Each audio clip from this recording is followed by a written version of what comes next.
Vamos aqui comentar aqui um outro problema, certo? Que é um problema um pouco mais simples, né? Mas vale nós estamos trabalhando aqui nessas duas. Esse carro, o Nissan Livina tem um sistema mais complexo, né?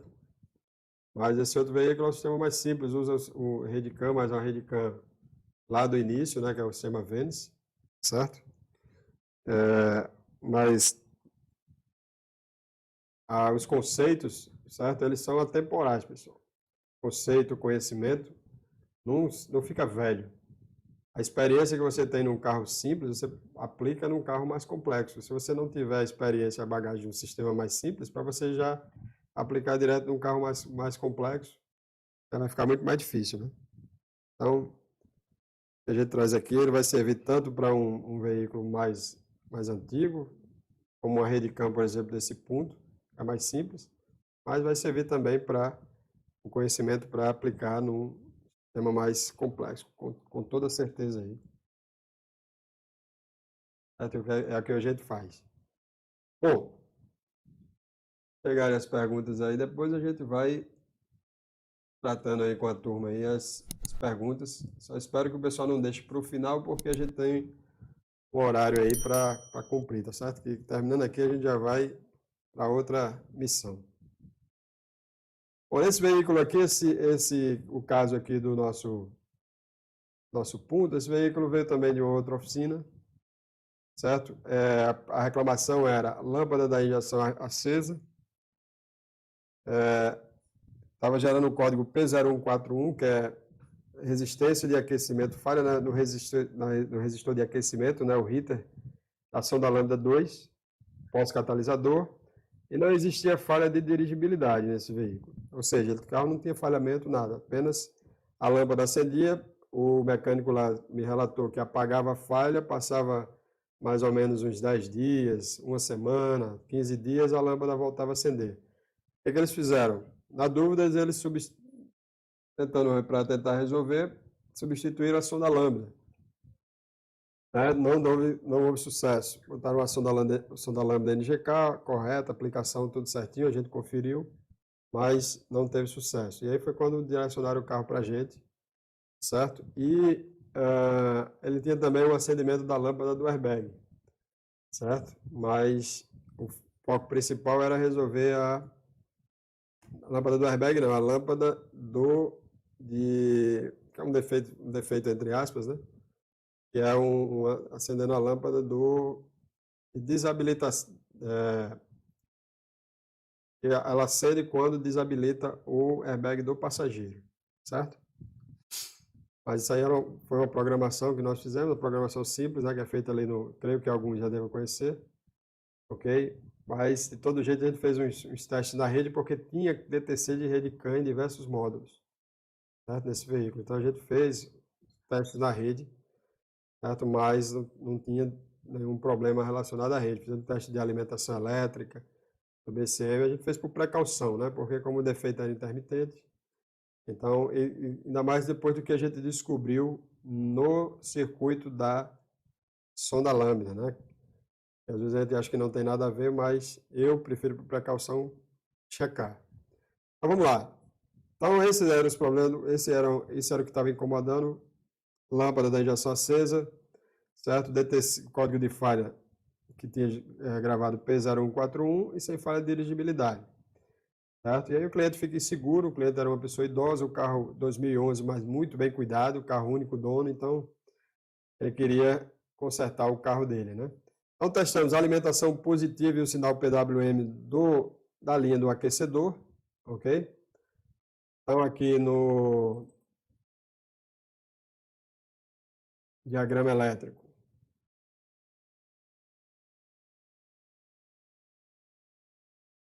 Então, temos aqui, ó, sonda lambda pré e pós-catalisador. A alimentação positiva vem do relé principal, certo? Direto da bateria. Tem um fusível aqui o fusível F17, ele alimenta positivamente o aquecedor da sonda 1 e a sonda 2, certo? O sinal PWM, claro, vem do módulo, né? Independente dos dois. Sinais independentes, certo? E nós fizemos, o foco era aqui, era a sonda pós-catalisador. Então, fizemos o teste da alimentação positiva, como nós já falamos para vocês, e o sinal PWM 100%, sem problema algum. Certo? Resistência do aquecedor. Tiramos a sonda lambda, esperamos ela esfriar, testamos a resistência, deu 6,5 ohms. Comparamos com o que a gente tinha, a informação, o valor deu igual. Comparamos com uma sonda nova, uma outra sonda também deu igual. Certo? Nós íamos partir para um teste da variação da resistência, que isso aqui é um PTC. Isso aí quer dizer o quê? Que quanto mais esquenta, certo? A resistência dele aumenta, né? Então, o que a gente faz para descobrir o teste? Porque vocês sabem que o sensor de temperatura é um NTC, certo? Mas a lógica é a mesma, apenas o sinal é invertido. Então, o NTC, quanto mais ele aquece, menor é a resistência elétrica, ela vai diminuindo, né? Ela vai caindo. O PTC, quanto mais ele aquece, a resistência vai aumentando. Então, o que a gente recomenda fazer no momento desse? A gente pega um aquecedor, algo que aqueça, um soprador térmico, pode ser, coloca o ohmímetro, instrumenta ele no resistor de aquecimento, aquece a sonda e vai acompanhando essa subida de resistência, ver se em algum ponto ela não varia, né? Porque se ela variar, certo? Então, naquele momento, o módulo pode identificar uma falha. Só que a gente decidiu primeiro fazer um teste de continuidade, o teste do chicote, continuidade, curto-circuito e curta-massa. E aí, o que a gente encontrou no momento do teste? Né? Foi nesse momento que meu filho estava fazendo esse teste, que Pedro estava fazendo esse teste, eu estava lá no Livina, né? E aí ele passou esse vídeo aqui para mim. Certo? Então, veja que tem uma resistência de 1,2 ohms. Ok? E aqui ele está testando aqui, ó. Dá para vocês, está aqui uma ponta de prova do ohmímetro, né? Do multímetro. Liga na opção ohmímetro. E a outra mão dele aqui, ó, tá com a outra ponta de prova na massa, tá certo?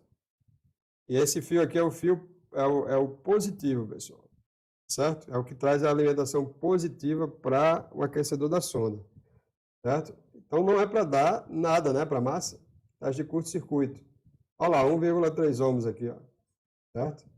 Dependendo de quanto ele mexia lá, ó, 3,3 ohms, aumentou um pouco a resistência, certo? Então, esse teste aí, a gente trabalha no teste de chicotes, no curso de injeção eletrônica, no curso IDEA, né, curso de interpretação de diagrama elétrico, quando a gente aborda lá multímetro, para quem faz o treinamento sabe.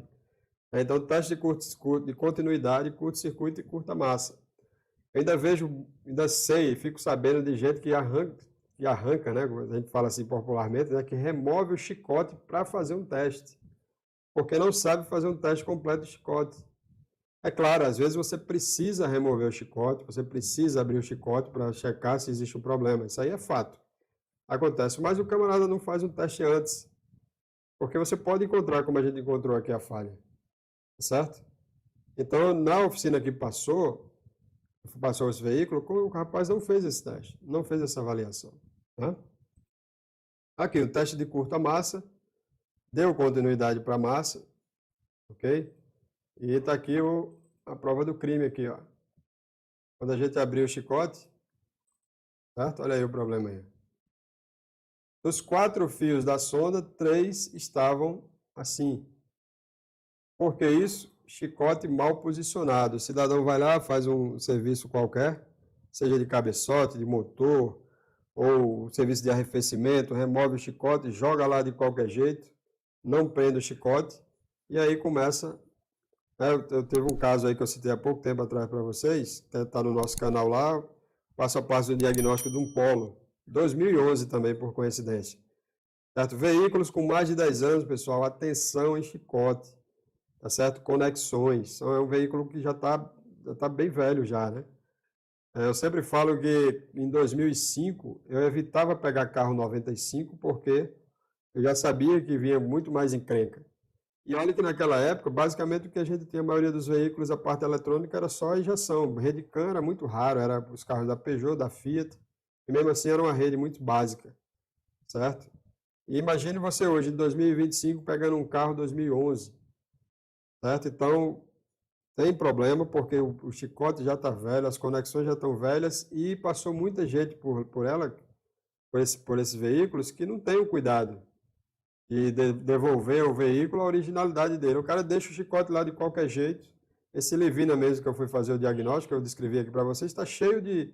Eu mostrei pro colega lá, ó, chicote solto, sem o canduíte mais, certo? O chicote tudo aparente, rodando, encostando na massa, né? Então, uma hora de tanto roçar, e olha que esse chicote aqui, ele ainda estava ainda com o canduíte. Só que de tanto roçar acabou desgastando o canduíte até chegar nos fios, né? Então a gente fez a recuperação do chicote, certo? Meu filho fez a recuperação do chicote, ok?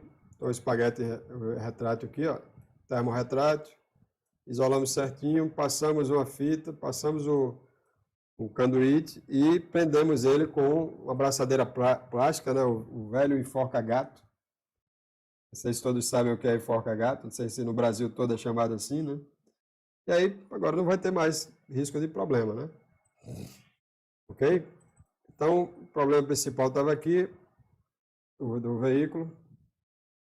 Por isso que a gente foi testar a rede, porque como tinha diversas falhas de rede, a gente foi verificar se não tinha alguma ligação com esse curto, né?